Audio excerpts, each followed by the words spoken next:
Duterte supporters at PDP laban nagkakagulo na. Alam niyo kung bakit? Hindi po matanggap ng mga PDP laban candidate na itinaas ni Robin Padilla ang kamay ni Amy Marcos. Katunayan, grabe po yung buzzer, grabe yung bumabanat doon sa social media account ng PDP laban kung yung mababasa yun. Binabanatan ng PDP laban at ng kanyang supporters si Robin Padilla. Bakit niya itinaas ang kamay ni Amy Marcos hindi naman kasama yan sa PDP laban? Talaga ito si Robin kulang din sa hulog Presidente ng PDP laban, party, dapat pangalagaan niya kanyang pangatawanan ang pagiging pangulo ng PDP laban.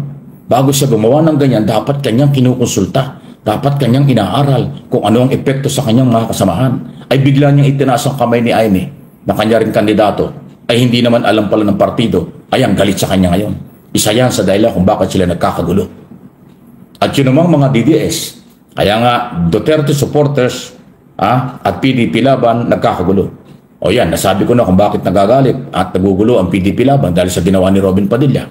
Yun namang Duterte supporters, kaya rin nagugulo dahil naman sa ginawa nito si Sara Duterte. In-endorse rin, sinuportahan din si Amy Marcos bilang kanyang senador. Ibig sabihin, in-endorso ni Sara si Amy, ayaw ng Duterte supporters. Ayaw ng mga maka-Duterte followers kay Amy, pero sinusuportahan ni Sara. Kaya palpak na naman. So si Sara at si Robin Padilla ang nagbigay ng sakit ng ulo sa mga Duterte supporters at PDP laban members. Hindi ang gobyernong ito. Baka sabihin na ninyo, pag nagkawindang-windang kayo, kasalanan ni Bongbong Marcos. Kayo na lang, wala kayong ginawa kung hindi paninisi. Problema nyo, kasalanan ni Marcos. Laglagan kayo dyan, kasalanan ni Marcos. Ganyan kababaw ang inyo, suntok sa buwan Holy Week pa naman, magsisi na kayo. Hanggat hindi kayo nagsisisi, magkakawindang-windang kayo. Kayong mga taga-suporta ni Duterte, hindi naman kayo kilala ng mga Duterte. Hindi nga kayo kinukonsulta ng mga Duterte. Gumagawa sila kung anong gusto nila. Bahala sila sa buhay nila. Hindi kayo kinukonsulta. Kaya kayo nakakawindang-windang. Si Robin Padilla at si Sara ang sumira at sumisira sa Duterte supporters at sa PDP laban. Kasi hindi sila nagkukonsulta, wala silang pakialam. Ilang beses na sinabi ni Amy, ni Sara Duterte, hindi siya mag-i-endorse ng politiko. Bakit ngayon? Si Amy, ini-endorse niya. Tapos yung PDP laban, hindi naman niya itinaas ang kamay. Nakita na ba kayo na nagtaas ng kamay ng mga team PDP laban ni Duterte ng kanyang ama? Wala namang itinaas ang kamay ng mga kandidato ng PDP laban. Tapos si Amy, dinideklara niya, sinusuportahan niya. Sino nagtataksil sa Duterte supporters? Bahala na kayo. Sino ang nagtataksil? Sino ang taksil sa Duterte supporters? Baka sabihin niyo, si Marcos na naman. Wala kami pakialam dyan. Walang pakialam ang Marcos sa inyong internal problem. Si Sara at saka si Sara at saka si Robin Padilla, Vice President ng bansa at Presidente ng Partido PDP Laban, Chairman si Digong Duterte, sila yung nagtataksil sa inyo. Kasi hindi kayo kinonsulta. Bigla na lang nagtaas sila. Akala siguro ni Amy, akala siguro ni Sara at ni Robin Padilla, makakatulong sa DDS, makakatulong sa PDP Laban, yung kanilang pagsuporta kay Amy. Hindi. Kasi walang tiwala ang mga taga-PDP laban. Yung kandidato at supporters ng PDP laban, walang tiwala kay Amy. Kaya nagagalit sila bakit in-endorse ni Robin Padilla. Walang tiwala ang supporters ni Duterte. Yung Duterte supporters or DS or DDS, walang tiwala kay Amy. Tapos in-endorse ni Sara. Di ba? Yan ang dahilan kung bakit tinabi kong, ayan na nga, Duterte supporters at PDP laban nagkakagulo. Yan ang justification ng inyong lingkod. Opinion, interpretation sa nangyayari sa kanila. Mahal na araw. Holy Week pa. Nagkakagulo sila. Sino kayang gumagaway sa kanila? Baka wala nagagabay talaga sa kanila. Nawala talaga yung tatay nila. Nakakulong sa ICC. Kaya ako nagkawindang-windang sila. Siguro kung si Duterte nandito, baka hindi i-endorse ni Robin Padilla si Amy, baka hindi rin ni-endorse. Bakit si Intay? Hindi naman kontrolado ni Marcos ni ni Duterte. Kung ano rin ang galaw niya, walang pakialaman, parang gano'n Ang gulo nila. Ang gulo-gulo nila. Kasing itim ng sabaw ng pusit. at kasing gulo ng buhok na hindi nasusuklay. Ang aking description sa kanila. Yan po ang maganda, nagkakagulo-gulo sila. Nag-aaway-away sila. At meron nga pong balita na itong si Robin Padilla ay lumabas po sa GC ng PDP Laban dahil nga po kino-question ang kanyang desisyon, ang kanyang ginawa na pagtataas ng kamay ni Amy Marcos. Kasi ito sa totoo lang po, ito lang naman yung malaking katotohanan. Kaya lang nalagay si Robin Padilla bilang presidente ng PDP Laban dahil sa kanyang popularidad. Dahil siya ang nag-number 1 noong 2022 election sa pagkasenador. Yun lang po. Pero yung sasabihin natin, because of leadership, because of achievement, because sa mga magagandang nagawa niya, wala po yun. Kaya po inilagay si Robin Padilla na presidente ng PDP Laban para po angat-angat sila sa popularidad para mahatak ni Robin ang PDP Laban na padapa na, palubog na. Ngayon, ito pong mga kasama niya, alam natin na hindi irerespeto ang pagka-presidente ng alyansa nila o ng kanilang partido. Hindi po nila igagalang si Robin Padilla.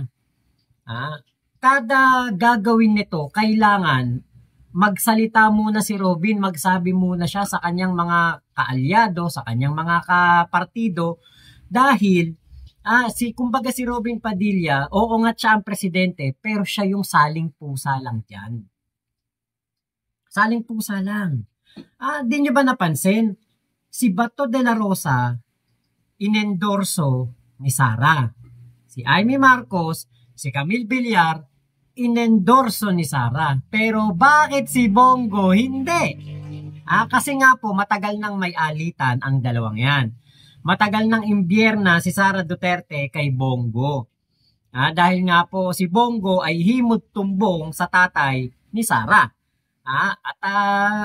Kumbaga napapala naman ni Bongo kung ano yung kailangan niya. Dahil nga po ngayon, bukod sa siya'y senador, di ba? Kuwang-kuha ni Bongo ang simpatya ng mga DDS dahil nga po siya yung kumbaga talagang tuta at talagang himod tumbong ni Digong. Ito nga si Bongo, utusan to ni Digong na umakyat sa isang yung pillar ba tawag doon, yung sa torre ng San Juanico Bridge at sabihing tumalon o kaya doon sa Cebu Cordoba Bridge, umakyat siya doon sa taas at sabihing tumalon, tatalon yan.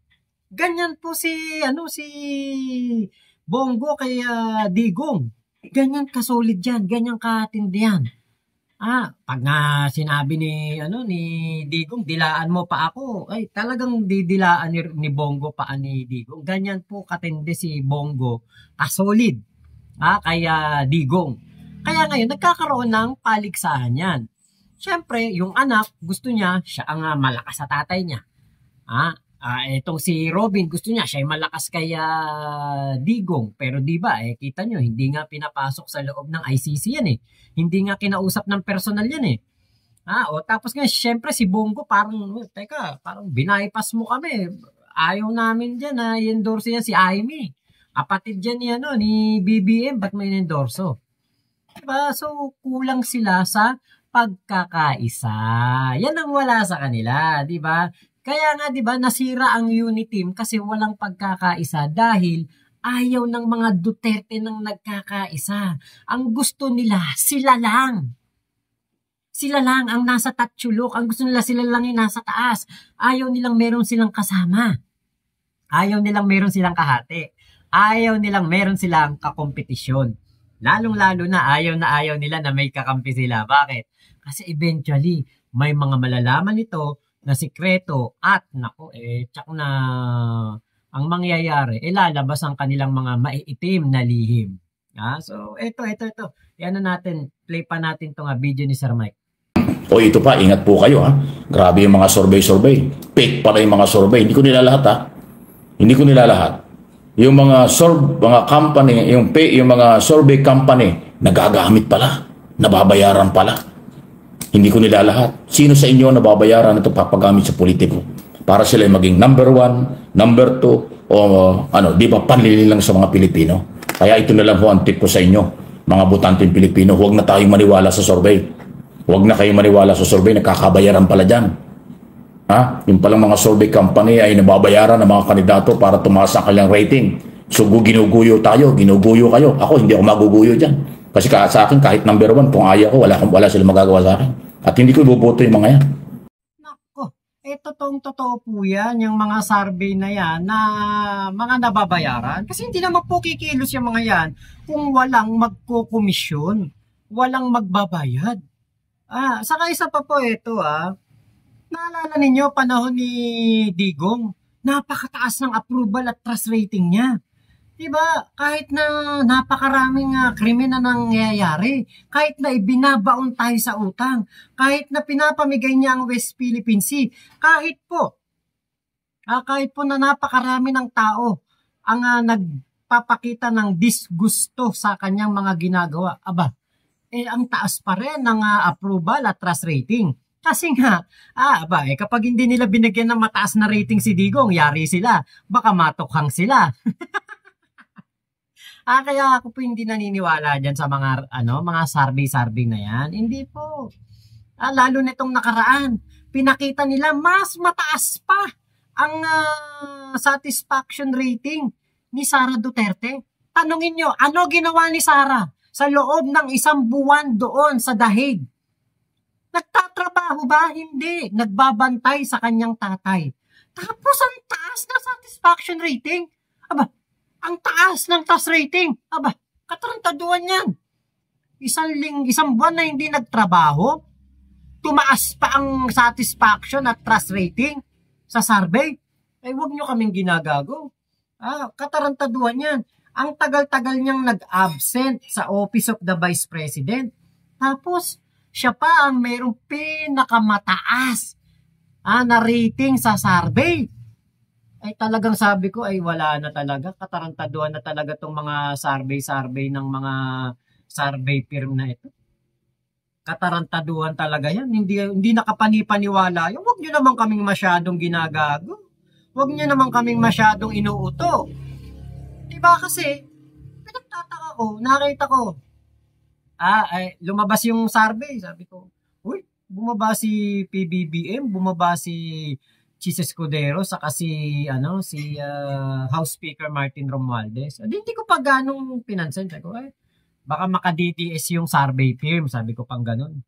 Ngayon, hindi ko ganong naisip hindi ko pinansin. Ngayon, kada pag dumaan sa sa aking newsfeed, dumaan sa YouTube ko yung balita patungkol sa rating na tumaas si Sara Duterte, bigla akong naalala, teka, 1 buwan sa Dahig yan wala namang ginawa para sa gobyerno, wala namang ginawa sa opisina niya, wala namang ginawa para sa ating bayan, naglakwatsa lang doon. Tapos siya pa yung nakakuha ng mataas na rating, katarantaduhan na talaga to, gaguhan na talaga to. Kaya sabi ko, wag na po kayo maniniwala talaga dyan sa mga survey na yan.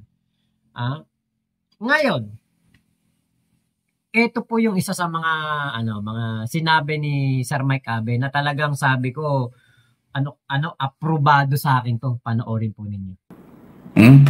Sa totoo lang, inaamin ko hanggang ngayon, nahihirapan ako maghanap. Kulang na kulang, parang 4 pa lang napipili ko. Sa totoo lang, ako sumusuporta ako kay Pangulo Marcos, pero from day one sinabi ko, yung kandidato ni Pangulo Marcos, recycle na politiko, mga balimbing at sipsip. Wala akong tiwala dyan. Kaya nga lagi kong sinasabi, Mr. President, hanggat maaga magpalit ka o kaya mag-adapt ka, kumuha ka ng ibang kandidato galing sa ibang sektor para lumakas ang team mo. Recycle yung mga kandidato mo. Sinabi ko yan noon pa at pinanindigan ko until now. Hindi ako anti-Marcos. Ayaw ko lang ng kanyang kandidato. Kasi wala akong tiwala. Mga balimbing at sip-sip lang yung iba dyan. Pagkatapos ng eleksyon, hihiwalay kay Marcos yan. Matalo o manalo, hindi na Marcos yung mga yan. Ngayon lang dahil malaking tulong ang kampanya ng Pangulo sa kanila. Pero wala akong tiwala, kaya 3-4 pa lang napipili kong kandidato. Hirap talaga ako. Sorry po doon sa mga naghihintay sa akin. Sabi nila, Mike, tulungan mo kami. Sino ba aming kandidato? Sino ba tutulungan namin? Hindi ko kayo masagot. Kasi until now, 3-4 pa lang napipili ko. Nahihirapan din ako mamili. Pero inaaral kong lahat kasi 60 yung kandidato. Mahigit pa yatang 60. Tanong pong karami. 12 lang kailangan natin. Huwag tayong susunod dyan sa mga personalidad na ngayon naglalaban sa mga kandidato. Wala yan. Karamihan dyan balimbing. Karamihan dyan ay sip-sip lang. Wala. Si Abalos, ayan, may paninindigan si Abalos. Hindi ko makilala ng personal. Ako saludo kay Abalos, abogado, dating mayor, dating MMDA, nanindigan, at talaga hong sumusunod sa rule of law. Yan ang kanyang prinsipyo at loyalty na kay Pangulong Marcos. Kahit na hubaran mo yan, kahit na pagulong-gulungin mo yan si Abalos, yan ay BBM. Yan, isa yan sa iboboto ko sa inyo. Kung gusto nyo, iboto na rin nyo. Pero isa yan sa pininiwalaan ko, may prinsipyo, may balls, abogado, at may lakas ng loob. Napatunayan siya ng DILG Secretary. Dating congressman, dating mayor, dating MMDA, dating dami yung pinanggalingan yan. Anak yan ni Mayor Abalos, dating COMELEC chairman, Benji Abalos. Anak niya yan, si Benhur Abalos. Yan ang sinasabi ko sa inyo. Yan ang isa sa mga senador ko, si Senator Benhur Abalos. Number 1 sa akin yan. Number 1 yan sa listahan ko, Benhur Abalos. Meron ako mga ibang napupusuan dito sa alyansa para sa bagong Pilipinas, like Lacson, like Tito Soto. Iboboto ko yan. Pero talagang number 1 sa akin, si Benhur Abalos. Hindi ako nagdadalawang isip, hindi ako nag-aalumpihit. Talagang sabi ko, pag ito kumandidatong senador, noong mga panahon na hinuhuli pa lang si Kibulok, pag ito naging ako, senador to, malaking tulong sa ating Pangulong Bongbong Marcos. Kasi nga po, si Benhur Abalos, napaka-professional, trabaho lang, walang personalan. Talagang sabi ko, malaking tulong to sa administrasyon ni PBBM. Doon lang, sa ginawa niya noong siya ay DILG Secretary. Talagang masasabi natin, ibang klase talagang mamuno itong si Benhur Abalos. At nung siya po ay nasa MMDA, talagang napakarami pong nagawa niya na pagbabago para mas maging maayos ang MMDA at ang Kamaynilaan. Yan ang aking nagustuhan. Kaya Senator Benhur Abalos. Tapos, syempre, dating mayor, abogado, congressman, o DILG secretary. Ano pa bang hahanapin natin? 'Di ba? Kaya yung sinasabi ni PBBM na yung mga kandidato niya ay hindi mahirap ilako o ibenta sa taong bayan kasi nga katulad ni Benhur Abalos, swak na swak sa kanya yung yung salita na yon dahil napakadali lang po kumbinsihin ng tao na iboto si Benhur Abalos. At diyan sa ginawa nila na paghuli kay Kibulok, paninindigan niya kahit saan makarating, kahit na mapatawag pa sa Senado, kahit na pa ang kumbaga batikos na gawin sa kanya, talagang sabi ko, ito talaga pang senador to. So, yan ang isa sa aking mga senatoriables na iboboto. Yung nabanggit din, meron ding nabanggit diyan si Sir Mike Abi pero hindi ko na sinama. Si Heidi Mendoza, pwede rin nating i-consider. Dating POA, administrator. Tapos si Luke Espiritu. Tapos etong si Kiko Pangilinan, Bam Aquino. Ako alam niyo kung bakit ako boboto kay Bam saka kay Kiko. Mas gugustuhin ko sila. Bakit? Para ma-impeach si Sara. Sigurado ako, hindi papabor yan sa mga Duterte, lalo na kay Sara. Kasi ang gusto kong manalo ng mga senador ay yung makakapagpa-convict kay Sara Duterte. Yan po ang gusto kong maging senador. Para si Sara mapilitan na lang na mag-resign. Para kung sakali, maisip ni PBBM, diba, pwede niyang gawing vice presidente si Chis Escudero. Tapos, si Chis Escudero, pagdating ng 2028, siya naman ang kumandidatong presidente. Aba, napakaganda po. May pagpapatuloy niya ang mga napakagagandang mga nasimulan ng ating Pangulong Bongbong Marcos. 'Di ba? Sino makikinabang? O, di yung mga anak natin, ang mga kababayan natin, yung mga tao na mas nangangailangan, sila po ang tutulungan ng gobyerno, 'di ba? Kaya sabi ko, tama 'yun. Benhar Abalos.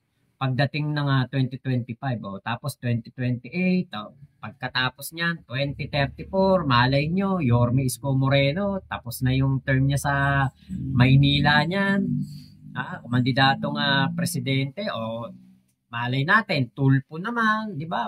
Abalos, yan yung mga pwedeng mga maging presidente eh. Tapos si Gibo Teodoro, pwede rin. Diba, napakarami pong pwedeng mga maging presidente. Eming Pascual, nako, ako talagang panahon ng pandemya, talagang pinapanood ko yan. Si Mayor Eming Pascual pa lang yan.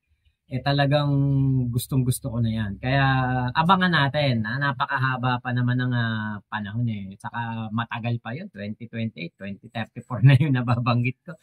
Dito muna tayo sa 2025. Benhar Abalos po. Isama nyo sa balota. Ako'y gustong-gusto ko po na siya'y manalo para maging malaking tulong sa ating Pangulong Bongbong Marcos.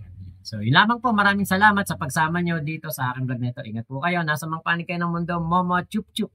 Love you. God bless us all. Pilipinas. God first. Shout out kay Sir Mike Abe. Thank you po sa inyong video na aking nireaksyonan.